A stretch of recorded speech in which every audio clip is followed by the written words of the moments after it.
Morning, ma'am. Any opening statement po? Well, yes, unang-una, nagpapasalamat tayo sa Barangay Tres de Mayo dito sa Digo City at sa family ni former Barangay Captain Dodong Bukol sa kanilang invitation sa atin na dumalo sa unveiling ng statue ni Kapitan Dodong at yung statue ay representation ng panawagan ng mga tao ngayon na dito sa Digo City na justice sa kanyang pagkamatay at sa pagpatay sa kanya. Okay, questions from SMNI, sir? Ma'am VP, naniniwala po ba kayo sa inyong pagtakbo ngayon bilang presidente sa 2028? Naniniwala po ba kayo na may magandang kinabukasan pa ang bansang Pilipinas? Well, it will be a difficult road back to prosperity, pero it is not impossible. Okay. VP, today ang deadline ng response mo doon sa House of Representatives sa dalawang impeachment mo. Magsasubmit pa ang kampo mo today or ano yung plano natin? Antayin na lang natin kung mag-submit ako o hindi. Within this. Ngayon ang deadline sa pagkakaalam. Okay, GMA, Jan. Tinaas niyo po yung kamay ni Vice Gov Cagas. Does that mean na you express support for the 2028 elections for him? Malayo po masyado ang 2028 elections, no? Hindi pa campaign period, hindi pa election period. Ang pagtaas ko ng kanyang kamay is my personal support to the person of former Governor Mark Cagas. Okay, last question po, sir. Go ahead. Biti, unsay positibo negatibo ni pagtuon ning statue. Usay positibo negatibo ning ang statue VP kani legal ba niya pagtuon ning statue para sa Depende sa legality, no? Kinahanglan lang naman na og barangay resolution na ang ato ang mga barangay doon na sila gahom ilalom sa local government code. So kung supported siya by barangay resolution, then I don't see any problem.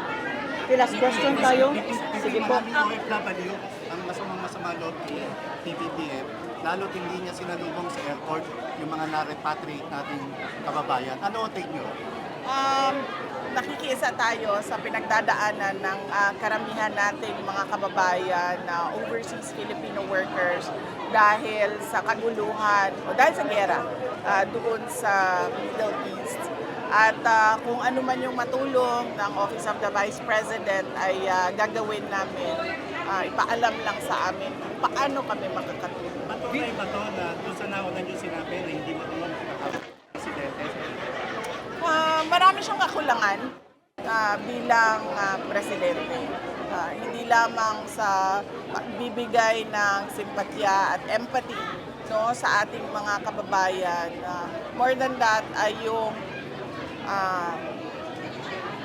problema at skandalo sa paggamit ng pera ng bayan. Hindi ba lang presyo ng gasolina?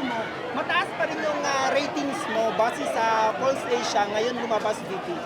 Mataas pa rin yung ratings mo. Lagi ako nagpapasalamat, no, sa ating mga kababayan sa patuloy nila na suporta at pagtitiwala sa akin, sa aking mga kasamahan sa Office of the Vice President. At wala kasi akong makomment sa mga survey dahil hindi ko alam kung paano siya ginawa, sino ang nagpa-commission na noong survey.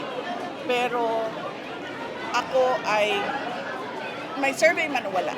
Nagpapasalamat dahil yung pagtitiwala at paniniwala ng taong bayan sa akin ay nandyan pa rin. At lagi ko sinasabi, tulad kanina, sabi ko, yung power ko kasi, o ang gahom na ko, ay galing yon sa tao.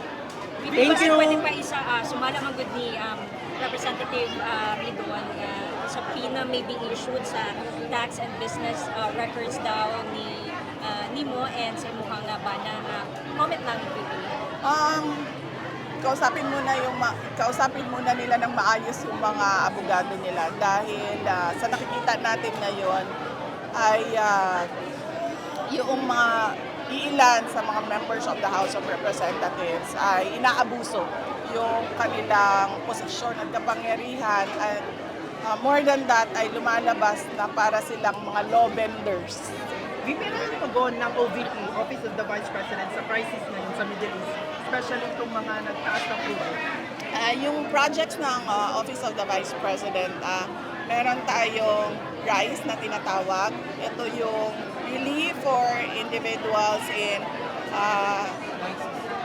indigence and in difficult situations. So yan yung tulad ng binigay natin dito sa mga kababayan natin sa Barangay Tras de Mayo, yun yung initial na paunang response lagi ng Office of the Vice President. Thank you, ma'am. Thank you.